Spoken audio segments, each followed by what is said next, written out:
2024 లేదా 25లో డిగ్రీ లేదా బీటెక్ చదివారా? సాఫ్ట్‌వేర్ జాబ్ కోసం ఎదురు చూస్తున్నారా? అయితే కోడ్ జ్ఞాన్ 100 డేస్ కోర్సులో చేరండి, జాబ్ సాధించండి. ఈ మధ్య కాలంలో తరచుగా వింటున్నాం వాటర్ హీటర్ల వల్ల ఎక్కువ ప్రాణాలు పోతూ ఉన్నాయి.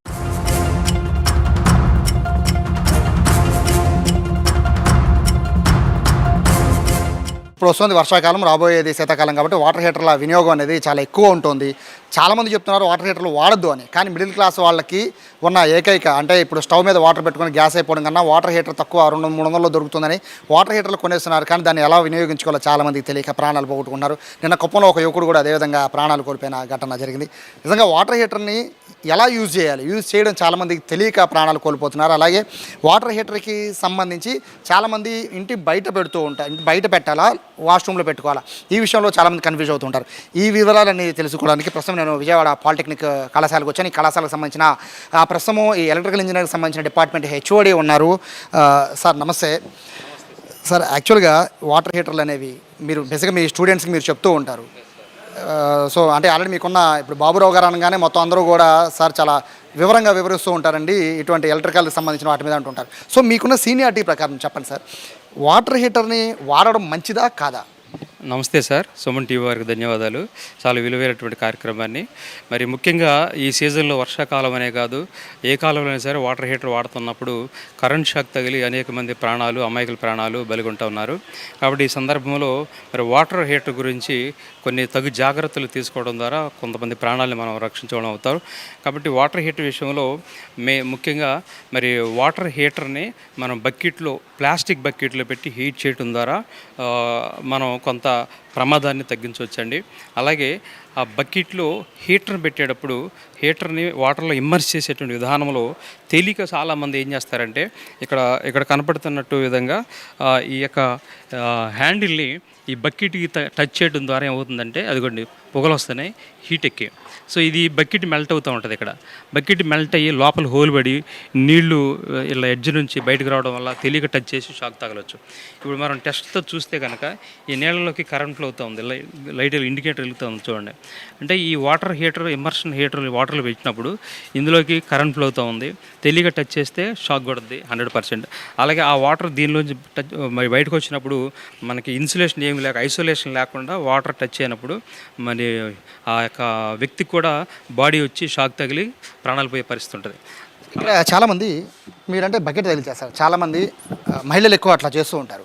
కానీ ఇక్కడ మీరు చెప్పినట్టు మీ చేతిలో ఉన్న కర్రపుల్ల సహాయంతో కూడా చాలామంది వాటర్ హీటర్లు ఆన్ చేస్తూ ఉంటారు కదండి. అంటే దీనివల్ల కూడా షాక్ కొట్టే ప్రమాదం ఉందా? దీనివల్ల షాక్ అంటే ఇది తడి పుల్ల అవ్వకూడదండి. ఇది తడి స్టిక్ అయితే కనుక దీని ద్వారా షాక్ కొట్టవచ్చు. అలాగే ఇది ఆల్రెడీ ఇది అంటే పచ్చిది పుల్ల అవ్వచ్చు లేదా తడి పుల్ల అవ్వచ్చు. పచ్చి పుల్ల అయినా సరే దీని ద్వారా షాక్ కూడా వస్తుంది. అలాగే ఈ హ్యాండిల్ కూడా ఒక్కోసారి ఇన్సులేషన్ ఫెయిల్ అయ్యింది, లోపల ఇన్సులేషన్ ఫెయిల్ అయ్యి తెలియక ఈ వాటర్ ద్వారా, ఇది మెటల్ కాబట్టి దీని ద్వారా షాక్ రావచ్చు. అలాగే దీన్ని పట్టుకున్నప్పుడు మన చెయ్యి తడి ఉంటే దీని ద్వారా షాక్ వస్తూ ఉంటుంది అనమాట.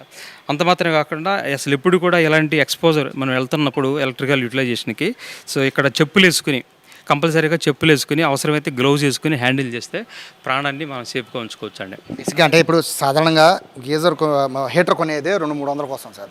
ఇప్పుడు ప్రతి ఒక్కళ్ళు గ్లౌజెస్ కానీ, చెప్పులు కానీ ఇవన్నీ వేసుకునే పరిస్థితి పేద కుటుంబాల్లో, మిడిల్ క్లాస్ కుటుంబాల్లో ఉండవు. అందరూ కూడా చాలా న్యాచురల్గా పెట్టేసి నీళ్లు వేడిపోతే ఒక 5 నిమిషాలు టైం చూసుకున్నామా, ఆఫ్ చేసామా అని వెళ్ళిపోతుంటారు.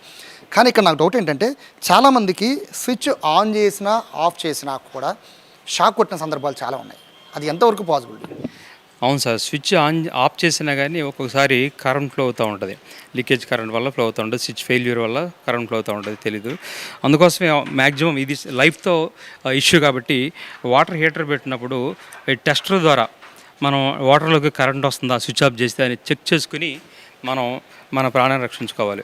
చెక్ చేయకుండా పనిచేస్తుంది అనుకుంటే అలాంటి టైంలోనే, ఎందుకంటే స్విచ్ ఈరోజు బాగుండొచ్చు, రేపు ఫెయిల్ అవ్వచ్చు, చెప్పలేము. కాబట్టి ఇది కంపల్సరీగా వాటర్తో మనం ఆపరేట్ చేస్తున్నప్పుడు వాటర్ హీటర్ని కంపల్సరీగా ఈ టెస్ట్ ద్వారా టెస్ట్ చేసుకుని మనం హీటర్ని వాడుకోవాలండి. ఇక్కడ 2 డౌట్లు సార్ నాకు.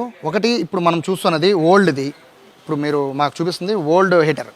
ఇప్పుడు ఎంతకాలం దీన్ని వాడచ్చు? దీంతోపాటు వైర్లు మధ్యలో ఇక్కడ కట్ అయిపోతూ ఉంటాయి, కొన్నిసార్లు ప్లగ్ దగ్గర కట్ అయిపోతూ ఉంటాయి. సో ఇక్కడ కట్ అయిపోయినప్పుడు ఏమన్నా ఎర్త్ ఏమన్నా వచ్చే అవకాశం ఉంటుందా? ఇక్కడ వైర్ కట్ అయినప్పుడు మ్యాక్సిమం రీప్లేస్ చేయాలండి. అలా వాడుకుంటూ ఉంటే కనుక దాని ద్వారా కూడా ప్రమాదం జరగవచ్చు, షార్ట్ సర్క్యూట్ అవ్వచ్చు, అక్కడ స్విచ్ ఫెయిల్ అవ్వచ్చు, ఫైర్ అవ్వచ్చు, మనిషికి కూడా మనకి ముట్టుకుని షాక్ తగలొచ్చండి. కంపల్సరీగా ఇది రిపేర్ కండిషన్లో ఉన్నప్పుడు వాటిని ఎలిమినేట్ చేయాలి. అవసరమైతే కొత్త హీటర్ పెట్టుకొని వాడుకోవాలి, లేకపోతే లైఫ్ రిస్క్ అవుతుందండి. అలాగే ఈ హీటర్ని మనం ఇలా దీన్ని టచ్ చేయకుండా, దీన్ని ఇలా టచ్ బాడీకి, ఈ ప్లాస్టిక్ బాడీకి టచ్ చేయకుండా ఇలా పెట్టడం ద్వారా మనం కొంతవరకు బాడీని మనం లైఫ్ని సేవ్ చేయొచ్చండి. ఇక్కడ హీటర్లో మ్యాక్సిమం అండ్ మినిమం కండిషన్ ఉంటుంది, లెవెల్స్ ఉంటుంది. ఆ మధ్యలోకి వాటర్ ఉండాలి.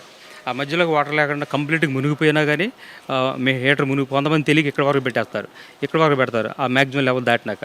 అలాగే తెలియక కొంతమంది కింద ఉంచుతారు నీళ్ళు. సో ఏదైనా కానీ రిస్క్ అండి, అది హీటర్ పాడైపోద్ది. మీరు పెట్టారు కాబట్టి స్ట్రైట్గా ఉందండి. చాలా వరకు కొంతమందికి ఇవి స్ట్రైట్గా ఉండకుండా పడిపోయినట్టు ఉంటుంటాయి. సో వెనకాల ఉన్న ఇది ఏదైతే మీ హుక్ ఉందో ఆ హుక్ కూడా నీళ్ళకి తగిలే అవకాశం ఉంటుంది కదా. హుక్కు నీళ్ళకి తగిలిన ఏం కదా సార్, అది మెటల్ పార్టే. హుక్కు నీళ్ళకి కంపల్సరీగా తగిలిద్ది, ఎందుకంటే దీని లెవెల్ కంటే కిందకే ఉంది కాబట్టి. దానివల్ల ఏం కాదు. ఆ హుక్ కంపల్సరీగా ఉండేట్టు చూసుకోవాలి. అది స్ట్రైట్గా ఈ స్టిక్ని హోల్డ్ చేసేట్టు చూసుకోవాలి, అప్పుడు స్ట్రైట్గా ఉంటుంది బకెట్లో. సో ఇది ఇలా పెట్టినప్పుడు ఇలా లేచి ఈ సైడ్కి కానీ ఇలా దీనికి కానీ తగలకుండా వాటర్లో ఉండేట్టు చూసుకుంటే కొంతవరకు ప్రమాదాన్ని మనం ప్రివెంట్ చేయొచ్చండి.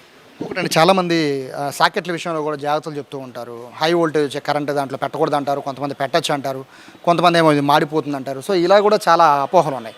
సో ఎంత కెపాసిటీ ఉన్న హోల్డర్స్లో పెట్టాలి అంటే ఇప్పుడు ఈ గేజర్ కనుక ఈ హీటర్ కనుక మనకి 250 వాట్స్ అండి ఇది. అంటే ఇది 5 amps కెపాసిటీ అయితే 5 amps సాకెట్లో పెట్టచ్చండి. మ్యాక్సిమం ఇది 16 amps సాకెట్లో పెట్టాలి దీన్ని. సో ఒకవేళ ఇది 100 వాట్స్ 200 వాట్స్, సపోజ్ 250 వాట్స్ అయితే 250 వాట్స్ బై 230 volts. సో మనకి లెస్ దెన్ 1 ఆంపియర్లో పడుతుంది కాబట్టి 5 amps అయినా పెట్టుకోవచ్చు అండి. కానీ ఇది 1000, 2000, 3000 వాటర్స్ కూడా ఉంటాయండి.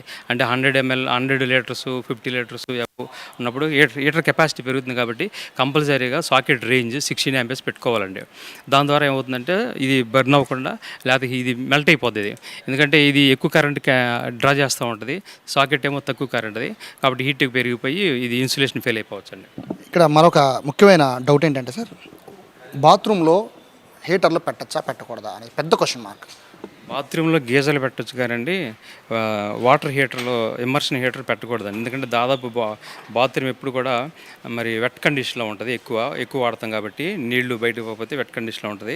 దానివల్ల దీని నుంచి షాకు అంత సరౌండింగ్ అంతా తడితో ఉండడం వల్ల కరెంట్ షాక్ వచ్చి ఎక్కువ షాక్ తగిలే అవకాశం ఉంటుంది. కాబట్టి బాత్రూంలో కాకుండా బయట బాల్కనీ ప్లేస్లో, పొడిగా ఉన్న ప్లేస్లో అవసరమైతే కింద ప్లాస్టిక్ కవర్ లాంటిది ఏదో నేసి దాని మీద ప్లాస్టిక్ బకెట్ పెట్టి దాంట్లో నీళ్ళు పెట్టుకుని హీట్ చేసుకుంటే సేఫ్టీ అండి మ్యాక్సిమం.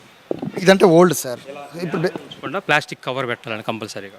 ఇదంటే ఓల్డ్ ఇది. సో ఇప్పుడు కొత్తగా వచ్చేవన్నీ కూడా లోపల సిగ్నల్ లైట్స్ ఉంటూ ఉన్నాయి. అంటే లోపల బాగా హెవీ హీట్ అవ్వగానే ఆటోమేటిక్గా రెడ్ లైట్ అలగడం, ఇట్లాగా సిగ్నల్స్ చూపిస్తున్నాయి, గ్రీన్ లైట్ అలగడం అనేది. సో వాటి వల్ల కూడా ఏమన్నా ప్రమాదం ఉంటుందా? ఎందుకంటే ఇక్కడ లైట్ని బేస్ చేసుకుని మనము వాడుకోవడం ఎంతవరకు కరెక్ట్? అంటే ఇప్పుడు వచ్చేవన్నీ ఎక్కువ కూడా సేఫ్టీ మెజర్స్తోనే వస్తున్నాయి సార్. సో లేటెస్ట్గా వచ్చే హీటర్స్ అంత ప్రమాదం కాదు, కానీ ఆటోమేటిక్గా ఉండడం వల్ల ఇది ఆటోమేటిక్ ఐరన్ బాక్స్ లాగా ఆటోమేటిక్ హీటర్స్ కూడా వచ్చినాయి. వాటిని కూడా మనం కావాల్సిన హీట్ని లో, మీడియం, హైట్ సెలెక్షన్ చేసుకుని వాటిని వాడుకోవచ్చు అండి. బట్ ఏదైనా కానీ దాన్ని డైరెక్ట్గా వాటర్లో పెట్టినప్పుడు హ్యూమన్గా నేకుడ్ హ్యాండ్తో వాటర్ని టచ్ చేయడం అనేది, అలాగే ఆ బకెట్ని టచ్ చేయడం అనేది ప్రమాదం. అవి లేకుండా అవాయిడ్ చేయాలండి. సరౌండింగ్స్ అనేది కూడా తడి లేకుండా చూసుకోవాలి. ఆ పెట్టిన బకెట్ కూడా మ్యాక్సిమం ప్లాస్టిక్ స్టాండ్ కానీ ప్లాస్టిక్ కవర్ కానీ ఉంచి దాని మీద పెడితే మన లైఫ్ సేఫ్ ఉంటుందండి. ఎన్నేళ్ళు లైఫ్, ఒక వాటర్ హీటర్ లైఫ్ ఎన్నేళ్ళు ఉండదు సార్? ఒక 2-3 years సార్ మ్యాక్సిమం, అంతే 2-3 years. అంటే దాని ఎఫిషియన్సీ ఈ లోపు ఏమవుతుందంటే రెగ్యులర్గా వాడేదైతే 2-3 years సార్. ఇంకా అప్పుడప్పుడు వాడేదైతే పర్లేదు 5 సంవత్సరాలైనా వాళ్ళు ఇచ్చిన వ్యారెంటీ ప్రకారం. కానీ ఇక్కడ హీటర్ ఫిలమెంట్కి వచ్చి దాని చుట్టూ ఇది ఎక్కువ వాటర్గా టచ్ అవ్వడం వల్ల ఇది ఫామ్ అవుతుంది అనమాట. అవి దానివల్ల ఏమవుతుందంటే హీట్ ఎక్కువ లాస్ అవుతూ ఉంటుంది, అలాగే కరెంట్గా ఎక్కువగా డ్రా చేసుకుంటుంది, వేస్ట్ అవుతూ ఉంటుంది అనమాట. అందుకే దాన్ని క్లీన్ చేసుకుని మనం హీటర్ని ఫిలమెంట్ క్లీన్గా ఉంచుకొని వాడుకుంటే కొంతవరకు మనం యాక్సిడెంట్ ప్రివెంట్ చేయొచ్చు. ఎవరైనా వాడు పిల్లలు కానీ పెద్దలు కానీ పెట్టేటప్పుడు మాత్రం వాటర్ టచ్ చేయకుండా ఉండాలి, అలాగే చుట్టుపక్కల వాటర్ ఉండకుండా ఉండాలి. సో ఇది చెప్పేది ముఖ్యంగా ఎందుకంటే సార్ ఇక్కడ పిల్లలందరికీ నేర్పిస్తూ ఉంటారు దీనికి సంబంధించి ఎలక్ట్రికల్ డిపార్ట్మెంట్లో ముఖ్యంగా ఇటువంటి హీటర్ల గురించి. ఎందుకంటే చాలామంది ప్రాణాలు పోవడానికి ప్రధానమైన కారణం మిడిల్ క్లాస్కి సంబంధించి ఇదొక్కటే గీజర్ లాంటిది హీటర్ 300 రూపాయలకు వచ్చేస్తుంది కాబట్టి చాలామంది ఇదే కొని వాడుతూ ఉన్నారు. కానీ ప్రమాదాలు కొని తెచ్చుకోకుండా ఉండాలంటే కనుక సార్ చెప్పిన కొన్ని సూచనలు పాటించాలి. అందులో ప్రధానంగా బాత్రూంలో ఎట్టి పరిస్థితుల్లో స్విచ్ సాకెట్ బయట ఉంటే బయటే పెట్టుకుని బకెట్ మోసుకు వెళ్ళడం బెటర్ తప్ప పొరపాటును కూడా బాత్రూంలో పెట్టద్దని చెప్తున్నారు. దాంతోపాటు కింద తడి అంటకుండా ఏదన్నా ప్లాస్టిక్ కవర్ లాంటిది పెట్టుకోమని చెప్తున్నారు. దీంతోపాటు స్విచ్ ఏసీ ఆన్ చేసినా ఆఫ్ చేసినా పూర్తిగా ఆఫ్ చేసిన తర్వాత ఏ హీటర్ని బయట తీసిన తర్వాత మాత్రమే వాటర్ ముట్టుకోవాలి తప్ప స్విచ్ ఆఫ్ చేసినా కూడా ఒక్కొక్కసారి సాకెట్ పూర్తిగా బయటికి తీసేసిన తర్వాత మాత్రమే ముట్టుకోవాలి తప్ప వాటర్ని. సాకెట్ స్విచ్ ఆఫ్ చేశాం కదా సాకెట్ ఉంది కదా అని పెట్టుకున్నా కూడా ఖచ్చితంగా కరెంట్ షాక్ కొట్టే అవకాశం ఉందని చెప్తున్నారు. సో ఇటువంటి ఘటనలో ఈ రాబోయే 2-3 నెలల పాటు ఇంకెక్కువ పెరిగే అవకాశం ఉంటుంది. ఎందుకంటే చాలామంది ఇళ్లలో దాదాపు 80% మంది ఇళ్లలో ఇప్పటికే వాడుతూ ఉంటారు, వాటర్ హీటర్లు వాడుతూ ఉంటారు. కాబట్టి వాళ్ళందరికీ కూడా కొంచెం జాగ్రత్తలు పాటించాలని చెప్పి ఇప్పుడు ఒకవైపు అధికారులు కూడా సూచనలు చేస్తున్నారు. మరోవైపు షాక్ కొట్టకుండా ఇప్పటికీ అధునాతనమైన వచ్చే హీటర్లు కూడా వస్తున్నాయి. సో దాన్ని బేస్ చేసుకుని అక్కడ ఇండికేషన్లు పాటిస్తూ ప్రమాదాలు నివారించవచ్చు అని కూడా చెప్తూ ఉన్నారు. కెమెరా పర్సన్ కృష్ణతో సాయి, సుమన్ టీవీ, విజయవాడ నుంచి.